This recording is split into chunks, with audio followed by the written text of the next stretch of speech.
नमस्कार, आप सभी का स्वागत है इस चैनल पर। आज हम एक बहुत ही महत्वपूर्ण प्रश्न देखने वाले हैं। एक टॉपिक है मुद्रा तथा करेंसी में अंतर स्पष्ट कीजिए। हम लोग आए दिन कभी मुद्रा बोल देते हैं, कभी करेंसी बोल देते हैं और हमें लगता है कि इन दोनों में कोई अंतर नहीं है, एक दूसरे के स्थान पर इनका यूज कर सकते हैं, लेकिन इन दोनों में अंतर माना जाता है। अर्थशास्त्र में क्या अंतर है इसमें हम देख लेते हैं। प्रश्न भी आपसे पूछा जाता है और आप अगर इकोनॉमिक्स पढ़ते हैं तो आपके लिए थोड़ा सा जानना तो जरूरी है। अगर मुद्रा करेंसी में अंतर क्या है, ठीक है। मुद्रा को मनी बोलते हैं, आप करेंसी को करेंसी बोलते हैं, हिंदी में इसको चलन बोलते हैं। देखिए, साधारण बोलचाल में मुद्रा तथा करेंसी में कोई अंतर नहीं माना जाता है, लेकिन अर्थशास्त्र में इन दोनों में अंतर माना जाता है। सबसे पहले हम देख लेते हैं करेंसी।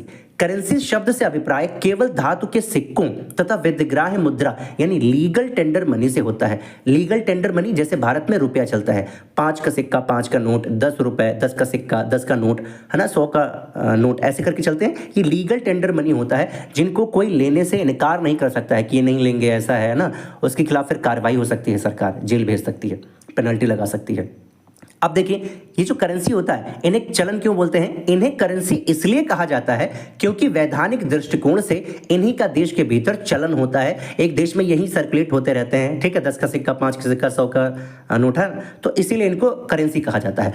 अब देखते हैं मुद्रा। मुद्रा शब्द का अर्थ करेंसी से अधिक व्यापक होता है क्योंकि मुद्रा में ये धातु मुद्रा तो आती ही है, लीगल टेंडर मनी भी आती है, साख मुद्रा भी आती है। साख मुद्रा में क्या आती है? जैसे कि आप चेक काटते हैं, किसी को चेक काट के देते हैं 10,000 50,000 का, और बिल ऑफ एक्सचेंज होता है। इसके अलावा बैंक ड्राफ्ट होता है, क्रेडिट कार्ड होता है। आपकी साख अच्छी होती है तो बैंक आपको उधार देती है। ये कब संभव हुआ? जब मनी आई, ठीक है, वरना ये संभव नहीं हो पाता। अर्थात आप कह सकते हैं सभी करेंसी मुद्रा होती हैं। कम ऑन, देखिए, सभी करेंसी मुद्रा होती हैं परंतु सभी मुद्रा करेंसी नहीं होती हैं। इसको एक बार इंग्लिश में देख लेते हैं। ऑल करेंसी इज मनी, यानी जितनी भी करेंसी है, करेंसी में क्या था? लीगल टेंडर मनी और धातु के सिक्के, वो सारे मनी है, यानी all currency is money. But all money is not currency, क्योंकि मनी में एक और एक्स्ट्रा चीज है, वो है क्रेडिट मनी या साख मुद्रा। वो चीज करेंसी में नहीं आती है, ठीक है।